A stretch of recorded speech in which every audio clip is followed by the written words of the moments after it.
What's up, guys? This is Coach Grant with First Down Training, and today we're going to be breaking down some unguardable press releases that wide receivers can use off the line. Let's get started. Now, before we get into this video, fellas, if you are a wide receiver and would like to get faster, check out that very first link in the description below where you can get access to 70+ speed and agility drills, all mapped out with the exact sets and reps for you to follow and put into categories so the information is all organized and easy for you guys to retain. We also include on-field and gym workout plans for wide receivers and just honestly any athlete to help their speed improve. So if you guys would like to get faster, check out that very first link in the description below. Let's get back to this video.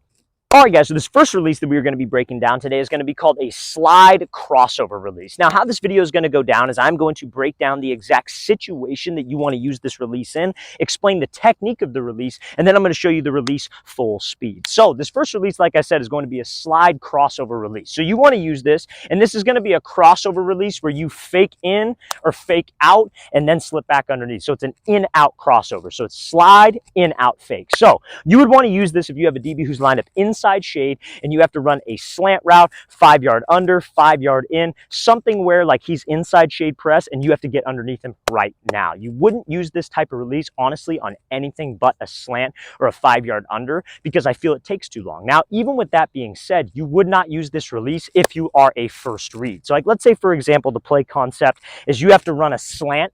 He's inside shade press, but the play concept is like slant and the slot's running a bubble. You probably wouldn't go with this release because it takes too long. But let's say you have to run a slant, he's inside shade press, and the quarterback is doing this like zone read RPO fake. That's when you would want to take some time with this release because you want to time up with the quarterback's footwork. Okay, so that's the situation for it. Now, footwork on this release, what you're going to be doing is the first step is going to be a punch step with your front foot. So you're going to jab with the front foot, you're going to push off of this front foot and slide. Now, when you slide off the ball, you're going to try to attack at a 45-degree angle. This 45-degree angle is so that DB has to make a decision because you could also use this slide on like a fade route or some kind of outside breaking route, and I'll explain that. So when you go here, you want to make sure that you want to go at this 45 because now this DB's got a decision to make. He can either jump with you, and that gives you the slant, or he could sit to the inside, and that gives you the fade. Now, again, sometimes he may sit to the inside. This may not work on the slant, but that does open up the fade. And how you could set this up is by doing that slide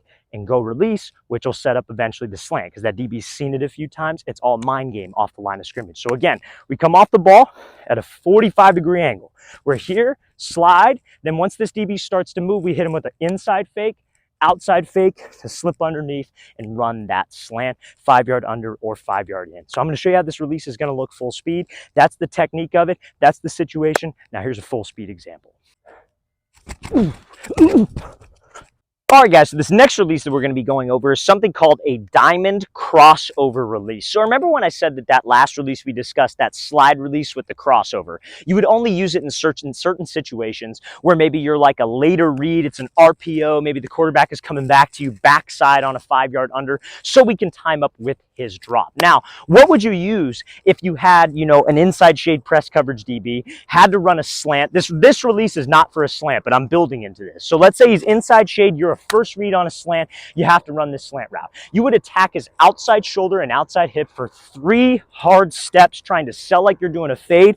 We're trying to get his hips to flip like he's committed to the fade so we could slip back underneath. Now, a diamond crossover builds off of that exact scenario. So let's say you maybe ran that a couple times, maybe we've got him a couple times. So this diamond crossover, I personally like it for a fade route. I think it's a little too long for any other routes. I like this for a fade, especially if you are in like the middle of the field. I love this on a fade route if you're in the middle of the field and you have some space to go run. So what you would do, you would take those same 3 steps to the outside, 1, 2, plant on the 3rd like we were slipping under, break on the inside foot, and then slip back out to the outside. So it's 1, 2, 3, 4, then we're back up to the vertical. So we would use this against inside shade press, building off of that slant route. So you have to make this release, guys, look the same. Every release, remember that slide release that we talked about? You don't want to slide flat when you're trying to run a fade. You want to slide at the exact same angle as if you were running that slant, and then you want to go take off to the go. Same thing on this one. When you do a diamond release, and this DB's inside shade, you don't run away from him, make a move and then go. He's going to force your ass all the way to the sideline. You have to attack his outside shoulder and his outside hip just like you would on a diamond release. So we come off the ball here again. Again, it's here. We give this jab, 1, 2, 3, 4. and then we're back up vertical. So I'm going to show you how this is going to look full speed. Diamond, crossover release. All right, guys, so this next release that we are going to be talking about is for a situation where we got a DB who's maybe inside shade pressed, like 2 to 3 yards away, like almost sitting, like you could think of it like a goal line fade release or some kind of release where you just got some cushion and you need to close the space with the DB. So I would call this release is like a punch step with your back foot, like almost like a shuffle into it and then into a crossover. So I'm kind of staying with the theme of this video with that crossover move at the top of this release. So what you would want to do, again, we have a DB, this green cone is like simulating the DB. All we were doing is we're taking this punch step with your back foot. So this is a step that's going to help you close the space. We're not just going to shuffle out here and have my feet super close together, because all it takes for that DB is just to get hands on us and we're going to be knocked off balance and knocked off the platform. So we want to make sure that we maintain a good balanced base, but we are also closing space with him at the exact same time. So again, inside shade, maybe about a yard, 2 yards off. So we take this punch step with the back foot, and then you're going to reach with the front foot to close space, to square up this DB. Then it is just a crossover move to get off on this route. So now, reason why we use this type of release is because if you got that situation where he's maybe a yard or two off, what that DB wants us to do, because again, he's a yard or two off, he wants us to just give a crossover, leave some cushion. Even if we get him to jump, he could still cut us off to this angle. That's why he has space and that's why he has cushion in the first place. So we just try to force the release and run around him. We have to close the distance, try to step onto his toes, and then threaten his leverage. The whole reason we do this release is, again, close space, but also to threaten and attack his leverage. He's inside leverage for a reason. Don't give up the inside. So the best way to get a DB to move, let's threaten him where he doesn't want me to go. So that's where this release comes into play. So I'm going to show you this is going to look full speed. This punch step, crossover release.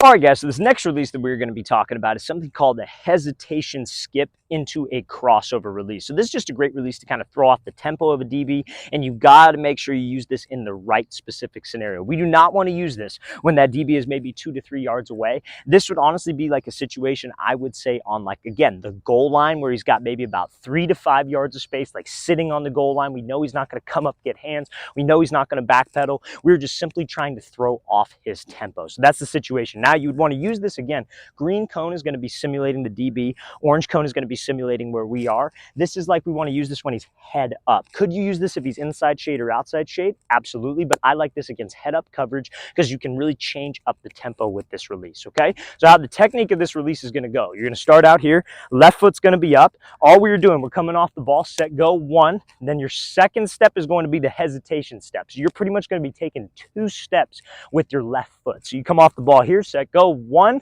Second step, hesitation, into the crossover, and then we're out. So like this release is not something that I've necessarily taught in the past, because I felt like this release was like kind of, it's almost like a release that you just kind of flow with. It's not something that you necessarily teach, not something that you necessarily work on. You just kind of change up the tempo a little bit. But that double step with your left foot is the change in tempo that we were trying to emphasize. So again, you come off the ball here, we're attacking the DB, trying to close the space, come off 1, hop on the left into a crossover, and then we're off taking this outside release. Or you could even work this crossover back to the inside. Instead of doing a 1-2, you can maybe do a 1-2-3 and run like a slant, some kind of inside breaking route. So I'm going to show you how this release is going to look full speed. That's the situation, and that is the technique of this hesitation crossover release.